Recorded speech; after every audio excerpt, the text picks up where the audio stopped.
Hey everybody, Trey here. Welcome back to another episode, the final episode of this Skew-T and Hodograph series.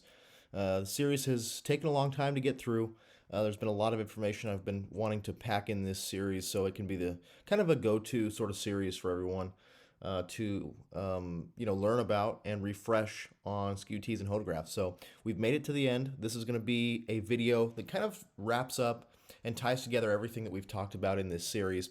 We're going to look at a few different events, past events, and we're just going to look at some soundings from those events. It's not going to really be a structured sort of thing where we have different sort of content to get through. We're just going to kind of go through a bunch of different soundings from a few different days and kind of look and kind of tie some of the things that we've talked about in this series to these soundings, and kind of try to make a forecast just using soundings. So let's go ahead and get started here. Well, this first case we'll start is this one right here. Let's say we wake up in the morning and we see this. Of course, you can tell because there's no enhanced risk that this was before they added the enhanced risk category. It was just C-text, slight, moderate, high. But we have a moderate risk out here for parts of eastern Nebraska and pretty much the northern half of Iowa. So let's take a look at some 12Z soundings here for this region. We'll start off here with the Omaha sounding at 12Z. So let's take a look at what we're seeing here at 12Z. This is again in Omaha, Nebraska. First thing that I notice here is that we see a pretty shallow moist layer here. 65 over 64 at the surface, but the moisture really does not extend considerably into the atmosphere at all. Maybe a few hundred feet before really tailing off with what appears to be this pretty stout inversion here just above the surface. You can see that the temperature rises pretty quickly. Very steep lapse rates here in this layer, so probably some sort of an elevated mixed layer in this layer that's kind of advected out over the region here, but a very stout capping inversion in place here. Very dry air in this layer as well. There is some elevated instability, so we do have enough instability kind of maybe later on once this destabilizes to get things going. We can take a look at our mixed layer SIN. We see that it's 0 here. That's not the case. Of course, if we do our kind of thing here, we can see that it's probably even more than what's being shown on the sounding here. Negative 400 surface-based SIN. Most unstable SIN minus 169. So we have quite a bit of convective inhibition here to deal with. Now, again, we're not going to be looking at any of the upper air maps. We're just going to be looking at soundings. We can see we have pretty weak flow here aloft. 15 knots here at 700 millibars, 30 knots at 500 millibars. So very, very weak flow aloft. So flows out of the due west. So that tells me that we're not really under the influence of a big sort of trough feature here at 500 millibars that we usually like to see on a severe weather setup day. But that could be out to the west. Let's go ahead and take a look out west and see. We'll go ahead and look at Denver, see what we're seeing. You can see not much of an increase in the flow out here to the west across Denver. It is a little bit more, does have a little bit more of a southerly component here at 500. We're only seeing about 35 millibars, 35 knots of flow, excuse me, at 500 millibars. So this tells me that, number one, we're not really seeing a big sort of weather system accompanying this setup here. Not one of those big, deep digging troughs here that we like to target for our bigger sort of severe weather days. We're really seeing probably something like a very big batch of zonal flow, maybe somewhat of an enhancement in the flow, maybe out to the west. Let's try North Platte, Nebraska here, and you can see we've got a little bit of at least mid-level flow enhancement here across western Nebraska here. 30 knots here at 700 out of the southwest. So there may be a little bit of some semblance of just little perturbations in the overall flow. Not really seeing a huge deep digging trough here down at Dodge City. Much the same, we're kind of farther removed from that upper level flow, if you call it anything. We're only 15 knots here at Dodge City as well. So very zonal, weaker sort of flow regime here. This is going to be something that we'll watch for the afternoon, because as we know, if we get a big weather system, what happens is we get this cap to, number one, it lifts and it cools. If you get synoptic scale lifting, you can lift this cap, and as it rises, it will cool in the atmosphere. And that helps eliminate the cap by mid-afternoon usually in these severe weather setups when you have a big sort of weather system moving in. Not going to be the case today, so we're going to have to rely on, number one, moisture advection at the surface, and number 2, strong surface heating. So let's go ahead and go to 19Z. That's going to be our next Omaha sounding. And you can see we've gone through some significant changes here. Number one, first thing you can see is we've got a whole lot more instability going on here at this point. 12Z Omaha sounding. We were only seeing some elevated instability, not much mixed layer instability with a pretty stout cap. And I'm going to actually pull this up in a separate panel so we can kind of compare the soundings side by side. So this is going to be our 12Z Omaha sounding, and then this will be our 19Z Omaha sounding. So let's go ahead and take a look here. So you can see what's going on. We have warm advection at the surface, modest warm advection here at the surface. We have a little bit of curvature in the low levels, 165, 0 to 1 SRH here, so some decent curvature in the low levels here already at 12Z. Not much of a low-level jet in place, about 30 knots here. Let's take a look at the profile here now at 19Z. So this would be early afternoon. You can see a couple things. Number one, the flow has increased quite a bit here in the mid-levels here. We can see 700 millibar flow and 500 millibar flow now at about 50 knots out of the south-southwest at 500 millibars, out of the southwest at 700 millibars. So we've got a pocket of enhanced flow relative to the rest of the region that has impinged into this region. Lots of instability, as we said, very high instability, mixed layer CAPE of 4,200 joules per kilogram there. Still a little bit of sin remaining on our mixed layer parcels here. Of course, if we do our little trick here, we're just going to see a little bit of sin remaining here in the low levels, but you can see a considerable change from the morning soundings where we had a very stout cap here. Strong capping inversion there. You can see that's been tempered quite a bit, and you can see why. Number one, we have this influence from maybe some sort of perturbation in the flow that has helped enhance a little bit the large-scale lift. Number two, temperature has risen to 82 degrees, so we've gotten some surface heating, most likely mostly clear skies here at this point. 82 degrees from, I believe it was about 65 degrees. Yep, 65 degrees in the morning. And the moist layer has deepened quite a bit. We've gotten a lot more moisture in those lowest couple kilometers of the atmosphere. You can see here very dry air in the low levels here associated with that capping inversion, that elevated mixed layer. Not the case anymore. We've gotten surface dew point number one has risen to 75, so up over 10 degrees from the morning sounding here at 19Z, and quite a bit of moistening here in the lowest level. So what that's going to do is that's going to help destabilize the lower levels. And you can see we have sin almost fully eroded here at this point in the afternoon. A little bit hanging on still, mixed layer sin of minus 58, but that is definitely can be overcome if we're near a boundary or something. Of course, we're not going to look at that kind of stuff in this exercise, but there's a boundary around that will help break through that sin for sure. And look at here at the wind profile. The wind profile is pretty nuts at this point. You can see back in the morning we had a little bit of curvature in the low levels. Nice long hodograph. Almost 40 knots of 0 to 6 shear, 43 knots of effective bulk wind difference there. So definitely a profile favorable for supercells, but we've taken that and given it some steroids here by this afternoon. Huge curvature here in the low levels on this hodograph. And that is one of a couple reasons that that's happened. We've gotten a little bit of backing of the surface winds here. So a lot of curvature. We've had an increase in the low-level jet as well, up to 45, 50 knots here, whereas in the morning we are only seeing about 20, 25 knots here at 850 millibars.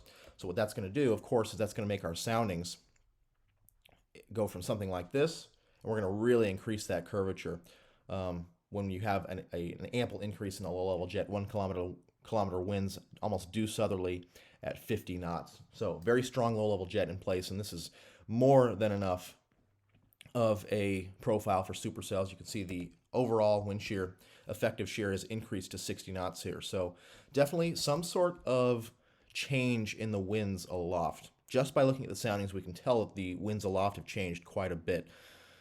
We've seen an increase in the winds aloft, increase in the low-level winds.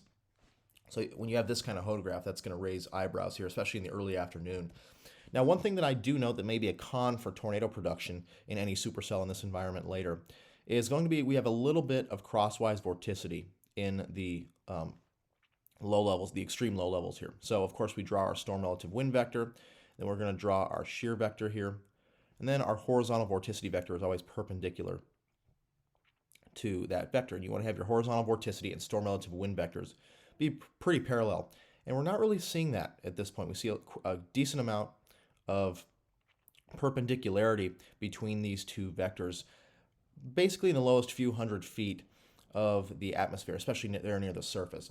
Now, just above that, tons of streamwise vorticity. Of course, that horizontal vorticity vector is perpendicular to the hodograph here.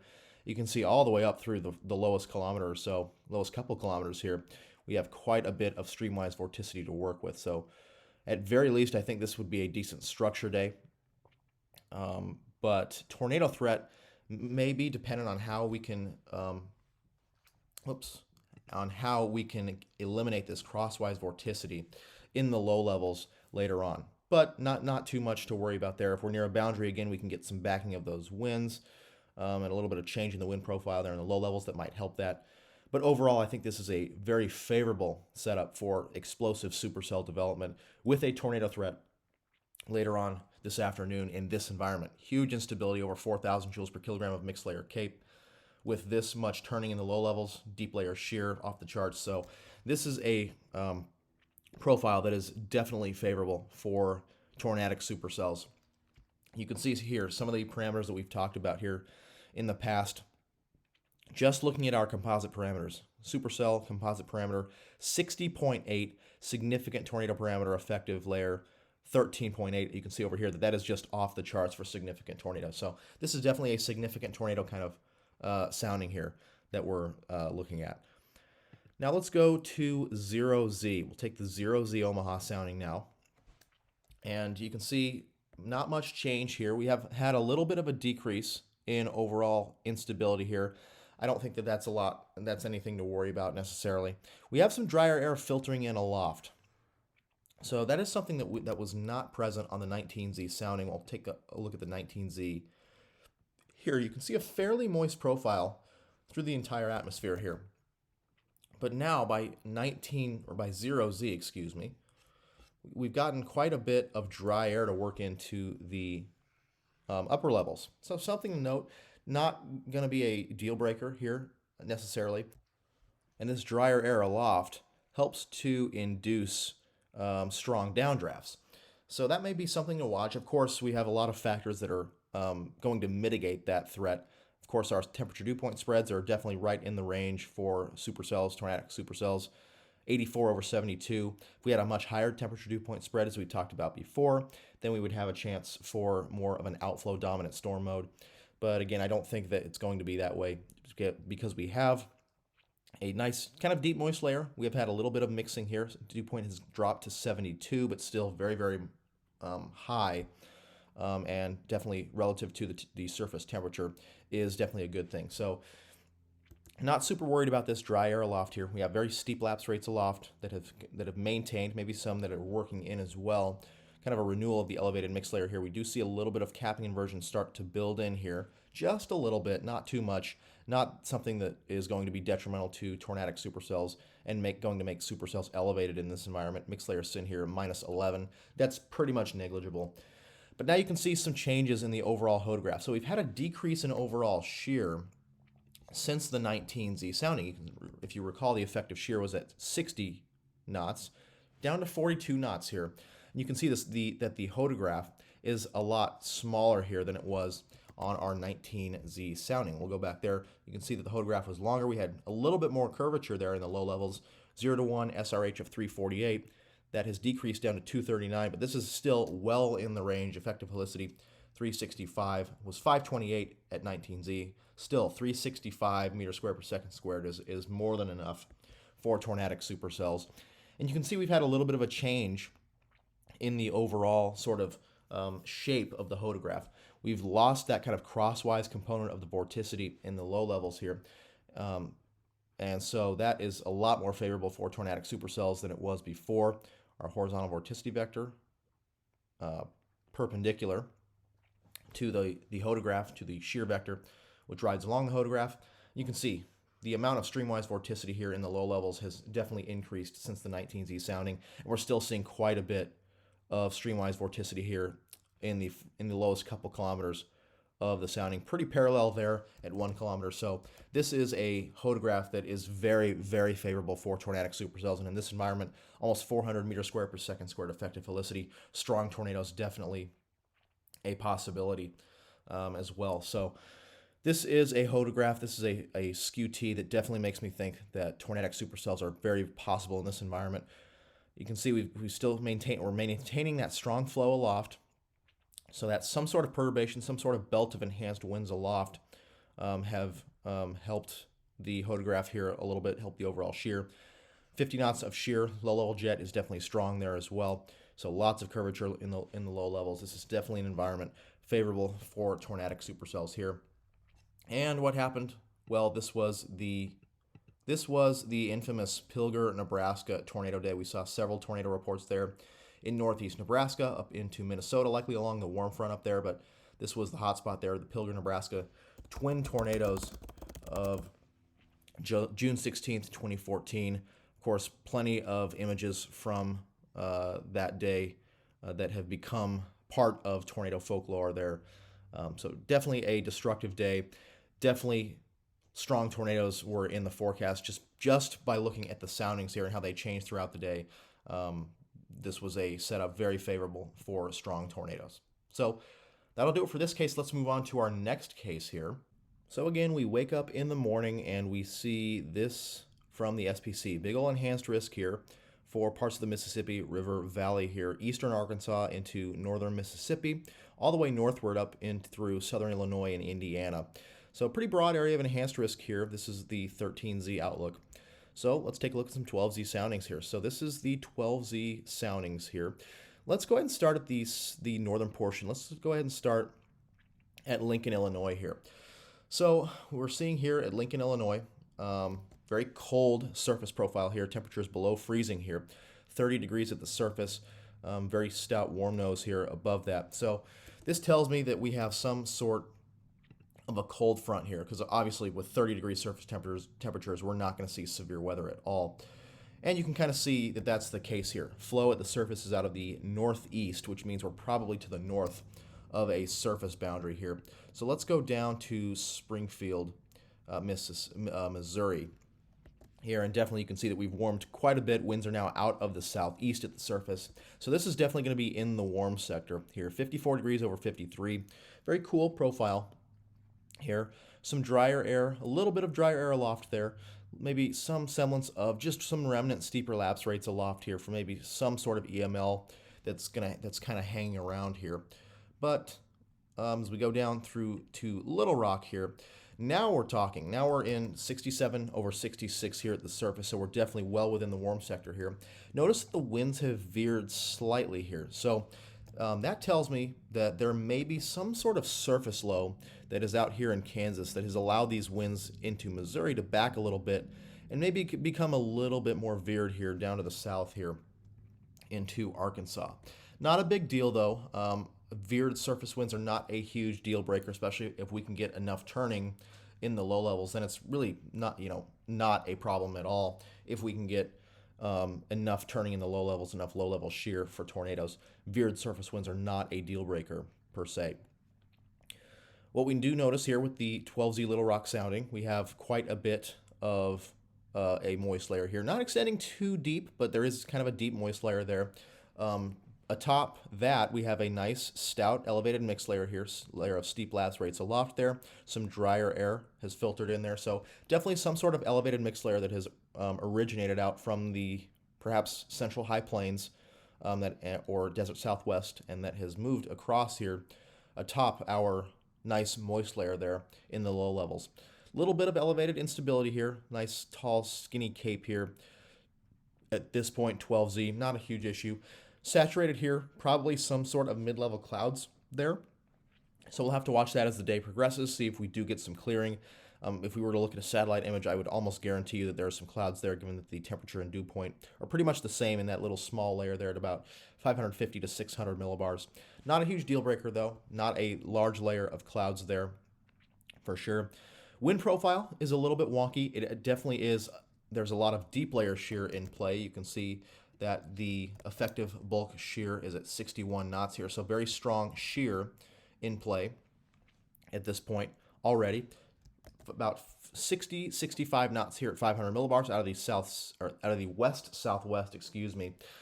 So very strong flow aloft. Nice, mainly zonal flow here aloft.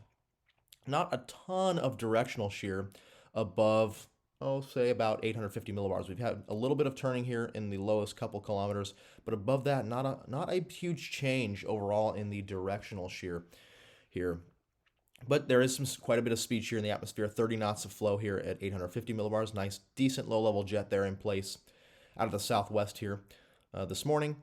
And we go up to 65 knots here at 500 millibars. A little bit stronger there aloft, about 80, 90 knots here at 250, 200 millibars there. So decent speed shear and somewhat directional shear in the low levels there. So this is definitely a supercell profile. Kind of a sort of poor man's loaded gun type sounding.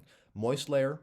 Atop that, we have a nice elevated mixed layer there with some instability that is ready to be released. Now, the cap is not super strong, so it's not going to take a ton to erode the cap today. Minus 56 mixed layer sin here. So not a whole lot of convective inhibition to deal with. So it's not going to take a lot to erode this cap. Now, let's go ahead and move to 18Z here.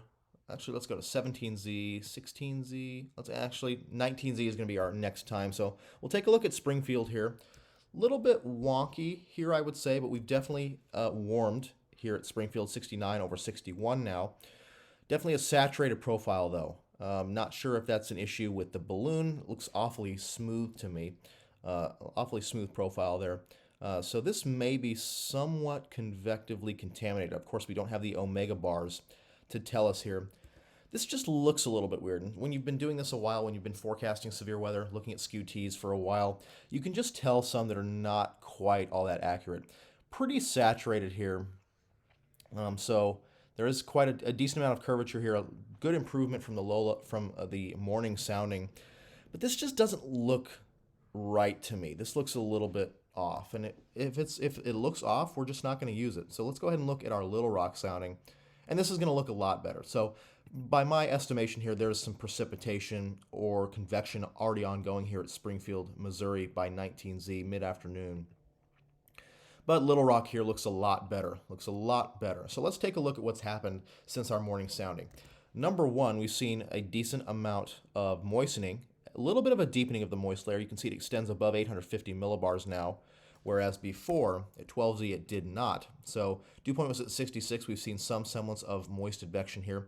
Some surface heating. We're up to 76 here at 19Z. Not a significant change in the overall hodograph here. We're still seeing a nice deep layer shear here, nice long hodograph, but not a whole lot of curvature in the low levels. We're still seeing quite veered surface winds here in the low levels here, even more so than we saw at 12Z. You can see that the surface winds were a little bit less veered at 12Z. We have seen some strengthening of the low-level wind field, some modest strengthening here. Winds are now at 12Z, they were at about 30 knots here at 850. We're seeing about 35 knots now, 50 to 60 knots here at 700 millibars or so, whereas it was about 300 or 30 to 40 knots here at 12Z. Interesting to note here, we've seen a little bit of an increase here at 500 millibars or so, just above that. So there may be some sort of perturbation here that is inching into the area. Not a whole lot of overall change. You can see the winds are still out of the west-southwest here at 500 millibars. So we've seen a little bit of a change, maybe a little bit of a perturbation working its way in. But I think, once again, we're not working with one of those deep digging troughs here. We're dealing with some sort of nice, more zonal flow, given that we haven't seen a lot of change here in the overall wind profile since 12Z, especially aloft. Now let's look thermodynamically here. We still got this cap to deal with.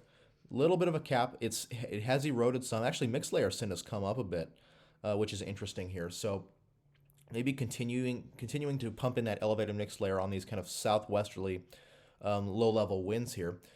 But one thing to note is that that capping inversion has lifted a little bit here. It hasn't cooled so much. Very stout caps still in place. Very warm temperatures aloft. Elevated mixed layer here.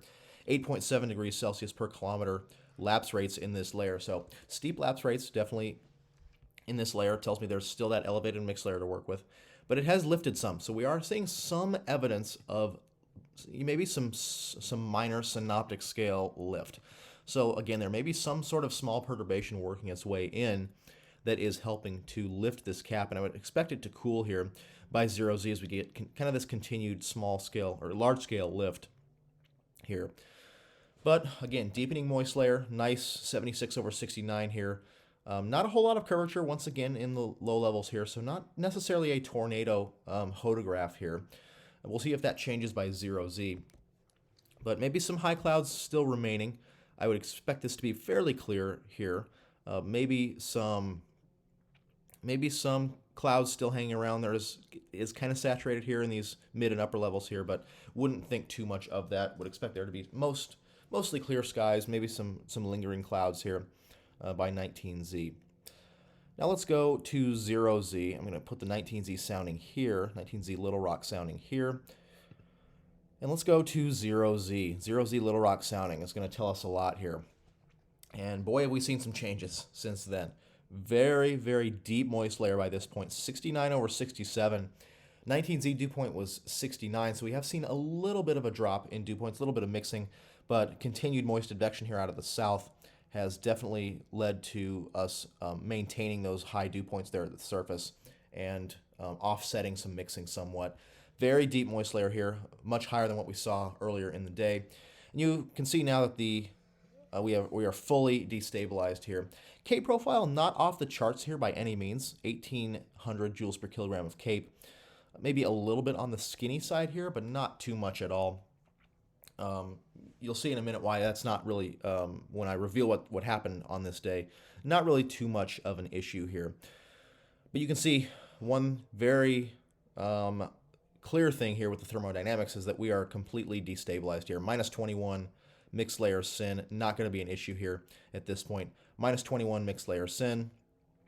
So we are pretty much completely destabilized here. And this environment is definitely ready for convection.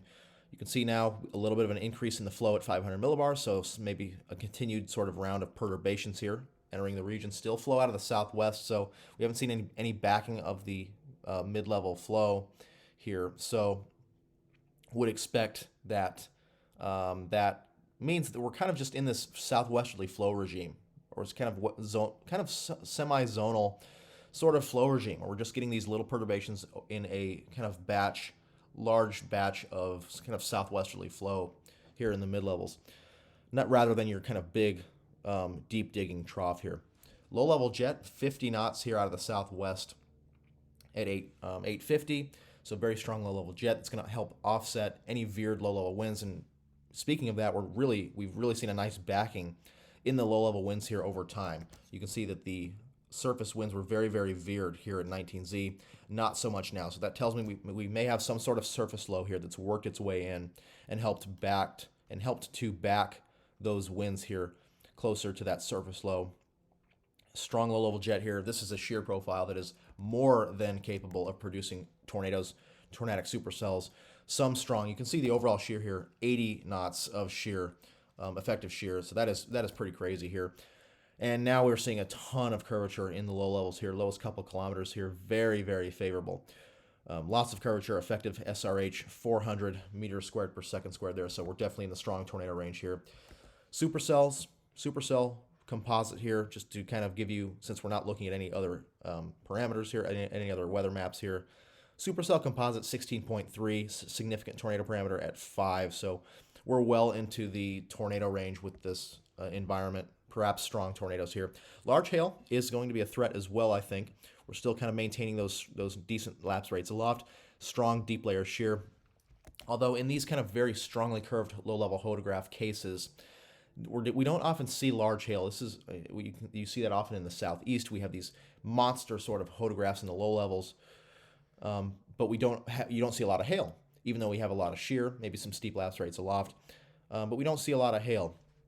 So the hail should be monitored with this, but I think the main threat with any supercell in this environment is going to be a tornado threat for sure, given this low-level profile that we're fully destabilized here with deep low-level moisture. So, what happened on this day? Well, this was the infamous December 10th, 2021 Mayfield quad state tornado that tore a path through 4 states, including Arkansas, far southeast Missouri, far northwest Tennessee, into Kentucky. A couple long track tornadoes produced by this supercell. You can see the overall radar from this supercell. Just a unit of a supercell. Very textbook sort of tornado case here that evolved throughout the day. You can see that we didn't have a super favorable environment for tornadoes here in the afternoon, but by early evening it was readily apparent that we were going to see tornadic supercells here given a discrete mode.